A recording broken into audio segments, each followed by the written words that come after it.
আবার অনুরাগের ছোঁয়াতে আসছে বড় চমক। একের পর এক নতুন ধামাকা হতে দেখা যাচ্ছে স্টার জলসার জনপ্রিয় ধারাবাহিক অনুরাগের ছোঁয়াতে। বিশেষ করে যবে থেকে নতুন নায়ক অর্জুন গল্পে প্রবেশ করেছে তবে থেকে গল্প হয়ে উঠেছে আরও টানটান। একদিকে যেমন দীপা সূর্যের মধ্যে সম্পর্কের অনেকটা অবনতি হয়েছে, অপরদিকে দীপার জীবনে নতুন সাপোর্ট সিস্টেম হয়ে দাঁড়িয়েছে অর্জুন। সম্প্রতি এটাও দেখা যাচ্ছে দীপাসহ বাকি সবাই জানতে পারছে অর্জুন তাকে 18 বছর ধরে ভালোবাসে। এরপরে কোন দিকে গল্প যাবে সেটা নিয়ে দর্শকের মধ্যে কৌতূহলের শেষ নেই। এরই মাঝে নতুন প্রজন্মের দিকে এগোচ্ছে অনুরাগের ছোঁয়া।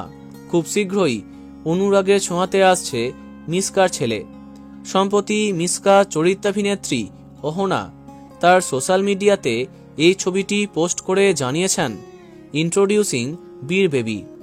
ছবি দেখা মাত্রই দর্শক জেনে গেছে এটাই মিসকার ছেলে।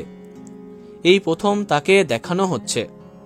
এবার থেকে অনুরাগের ছোঁয়াতে এন্ট্রি নিচ্ছে এই খুদে চরিত্র। তবে চমক এখানেই শেষ নয়। টিআরপিতে আবার উঠে আসতে গল্পে আসছে টাইম লিপ। অনেক বছর গল্প এগিয়ে যাচ্ছে, বড় হয়ে মিসকার ছেলেই হচ্ছে গল্পের নতুন ভিলেন। এই নতুন চমকের মাধ্যমে 6-7 থেকে আবার সেরা 3-এ আসতে বদ্ধপরিকর কর্তৃপক্ষ। দেখা যাক কেমনভাবে গড়ে ওঠে সেই গল্প। তো বন্ধুরা, কার কার প্রিয় এই ধারাবাহিকটি কমেন্টে জানাতে পারো এবং শেয়ার করো। এই রকমই অনেক ভিডিও পেতে সাবস্ক্রাইব করো কারেন্ট বস। ধন্যবাদ।